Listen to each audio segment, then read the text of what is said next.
first things first, we're going viral. Let's do this fun little game. Cece, take a look at this guy. Do you think you can name this NFL? Oh, well, that went fast. NFL assistant coach. Oh, my goodness. Guys, that reveal was so fast. That's Matt Patricia. You didn't even get a You chance. didn't know. Now I see why you grew that beard. Can I just say something?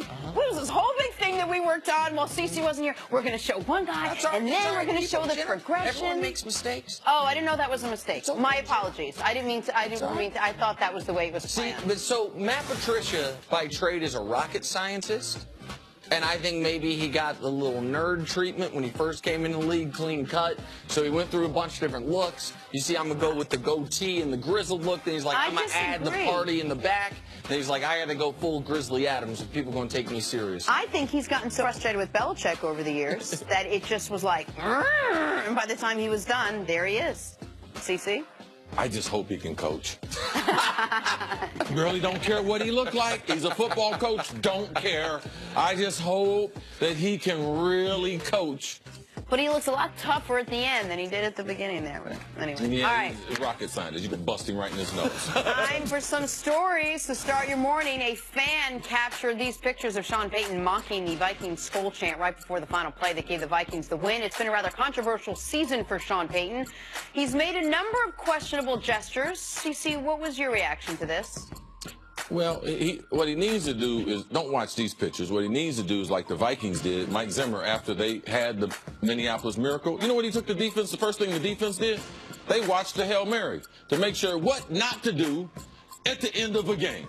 So while Sean is mocking Minnesota, they've moved on and decided to play. Sean decides to be a little spicy. He likes to keep it like that as a coach. So not surprised at all Sean did that. But 6 o'clock, watch his own Fox, buddy. Yeah, listen, Sean Payton has a few of these now. Yeah. He's got this. He's got throwing up the choke sign at a player.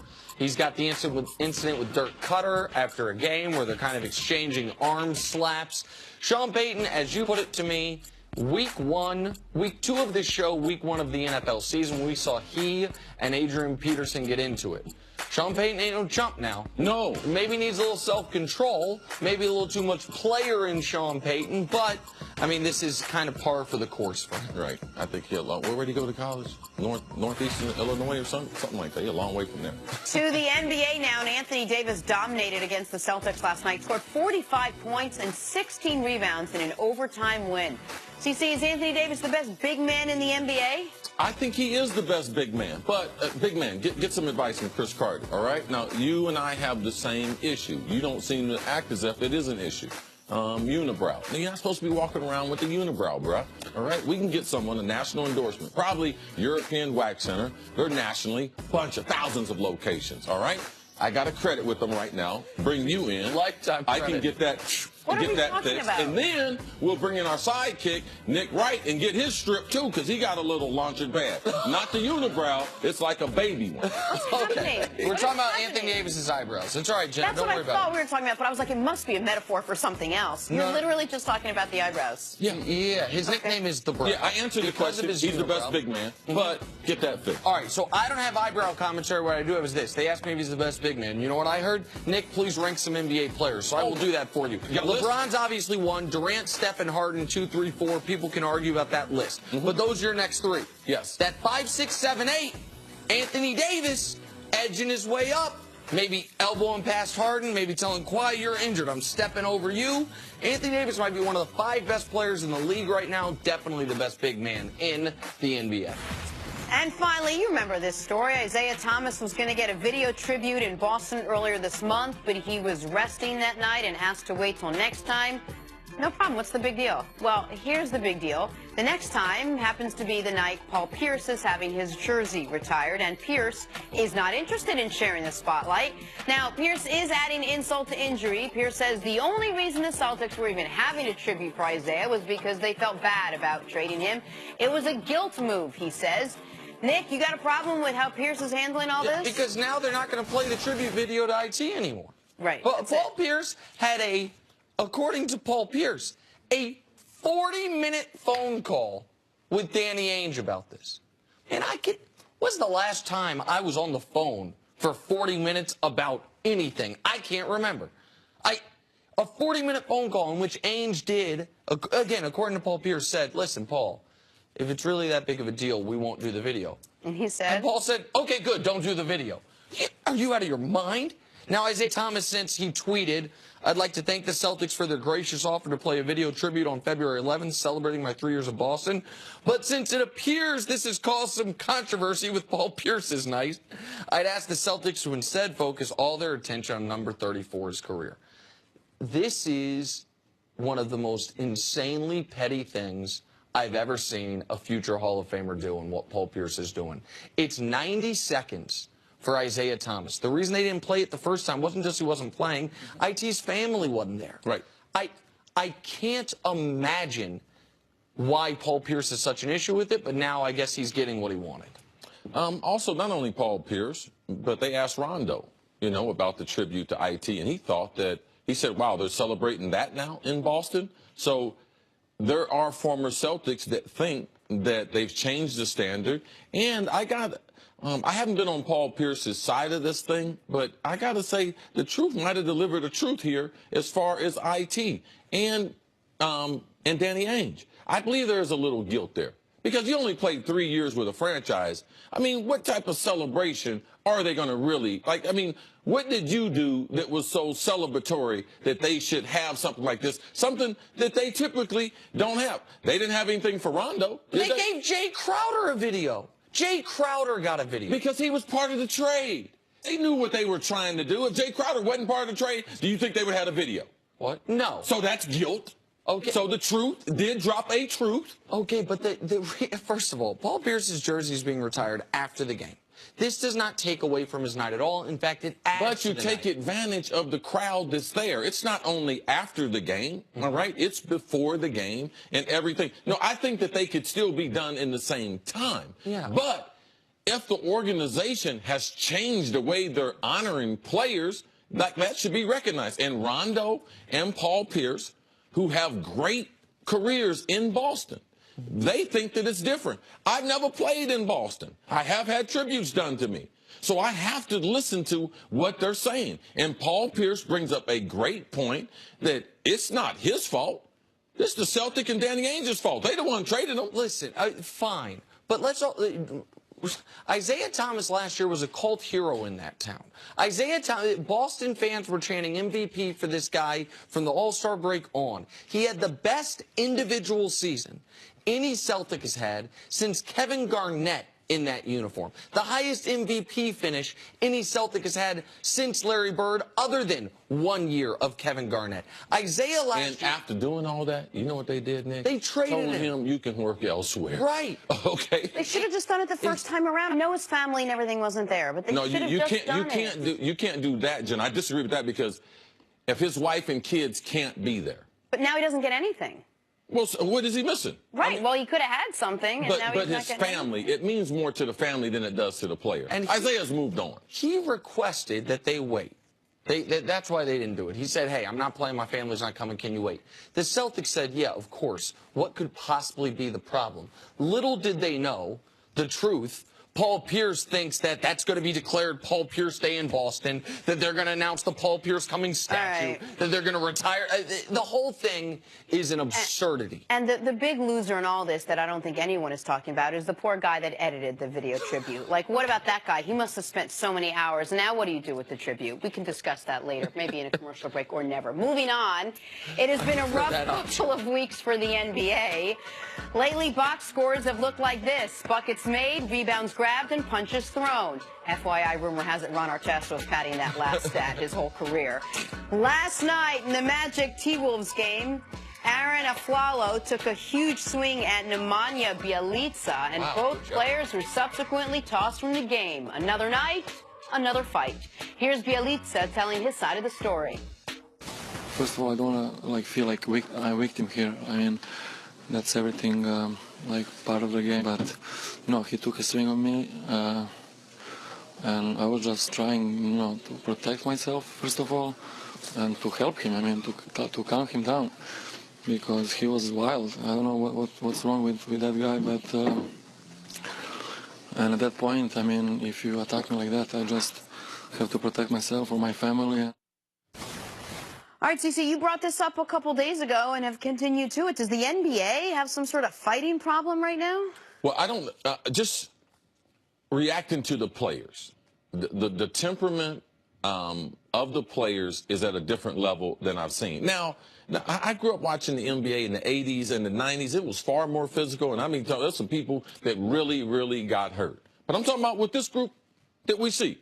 Like what we've seen the last 10 years, this group right now is the most volatile, the most confrontational. The only time that there's really any type of peace at the NBA game is before they snap it off, they put some powder on them, they wipe their shoes off, and they shake hands with each other. After that, it's nothing but a bunch of complaining, a bunch of mean staring, a bunch of just stuff that I'm not used to seeing with the NBA. Like, guys have always complained about fouls.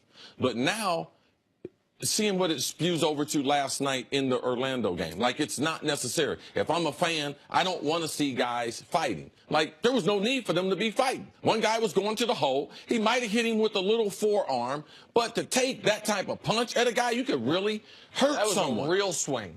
That was a real swing of follow-through. Go ahead, Jenna. Is there anything to be said, or is there any sort of correlation to be made between guys who've seemingly been so frustrated with refs this season and taking it out on each other? Well, that's almost the conclusion I would draw. I do think there's a correlation to what's going on with the officials. So the officials and the players are meeting at the All-Star break to try to have some type of peace treaty because the players, the superstars in this league as a whole, have never been more frustrated with the referees, not in my memory. And what I do think we are seeing in the league is right now, the toughest thing a referee can do to a player is give him a technical foul or a flagrant foul. The referees are much more liberal with technicals given out for bad conduct towards them than bad conduct towards other players. And what you're seeing is, in my eyes, from a guy that watches League Pass every night, is referees not taking control of games early to try to diffuse some of these things, which would be one thing if they weren't simultaneously one technical throwing guys out for saying sideways things to them. Like, the referees are protecting themselves and their own sensibilities a hell of a lot better than they're protecting the players. Now, that was not the case last night. Last night, Aflalo just seemed to snap. Like, he just lost it. I mean, that was a very dangerous punch he threw. But as far as systemically the bigger issue, yes, I think the overall level of officiating does have something to do with it. And this fight comes one day after Martin Luther King Day, where all these games are highlighted. You got 20 technicals. You got 5 ejections. And I brought it up in the meeting yesterday, and let alone I'm watching League Pass last night, and this breaks out. So for me, as a fan, as a consumer of their product, there is a problem. Because I do not tune into NBA League Pass to watch UFC. That's not what I'm interested in. Here's the thing, though, CC. Every other sport allows a level of fighting. And so you can say that... Where are they fighting in the NFL? Man, we see not that type of punching, but we see guys slap someone's face mask or do like an open-handed thing to the helmet and get a 15-yard penalty once every other game. Yeah, and 2 of those get you thrown out of the game. Right. And you do have protection. Correct. Agreed. But there is... but that's not fighting. Well, that's not fighting. That's the level of fighting most... That's a level of fighting I ain't heard of. Well, most NBA fights don't get to this level. Most NBA fights get to about the level... It gets to what... They're not fighters, though. Well, so hold on. So baseball, fighting's part of the sport. Like, we just accept it. Like, you throw at me, we're going to clear benches, we're going to clear dugouts, we're going to do the whole thing. Hockey, obviously, a huge part of it. NASCAR, we see fighting on pit row. Like UFC? Well, obviously. I mean, I'm sorry. I mean, but the boxing and UFC, yes, because it's part and parcel with the sport. But extracurricular fighting is a part of every sport, and it used to be a part of the NBA. The NBA legislated it out, most notably after the Malice in the Palace, but they were starting to do it before that with the rule about guys coming off the bench. These guys also have been criticized for the AAU culture, everyone being buddy-buddy. The NBA's soft now. Now, maybe it's... These are 2 international players. What? Well, that's fine, Cece. Again, I don't think we're just talking about last night, right? We're not just talking about last night, are we? No, we're talking about the totality of it. Yes, we're talking about the totality of it. So, this is... I don't know what the NBA does about it, but I also know that, like, you seem more bothered by fighting in sports than I think most sports fans are. Well, it affects the product. All right, it does not enhance the product. It's not as if you leave an NBA game with all these technicals or someone's thrown out of the game. It enhances. It's about skill. You know, that's what basketball is about. It's not about fighting. Fighting has nothing to do with it. Now, sometimes do you have to defend yourself in sports? Yes. But it's a bad look for the NBA that is gaining traction in the as far as popularity. That's my concern, and it's a sport that I love. And if I'm not comfortable with it, I'm going to say it, and that's where I am. You don't have an issue with fighting in sports. I just think I think when you got grown men that are playing contact sports, there's going to be a level of this. Now, Yeah. Also, we're talking about professional grown men being paid a lot of money. You know what? To have some type of self-control. Wow. That's what they should have. And I want to make this clear. I did have an issue with what Aaron Aflalo did last night. He really could have hurt him. That could have been a devastating. And he really tried to hurt him. But that was a much more dramatic swing than we almost ever see in NBA games. Like the Serge Ibaka James Johnson thing from last week was noteworthy because there was an actual punch thrown. Yeah, we actually had rare. a posse go from one locker room into another locker room, Nick, and then we get one guy throw a haymaker at another guy. Yeah, that's what I'm consuming. All right, NBA League Pass. That's what I bought that for. That's what I purchased it for. All right, I think I'm going to just leave it right there before anything else happens here. Coming up, do the Jags stand a chance against Tom Brady and the Pats? Next on First Things First. A posse.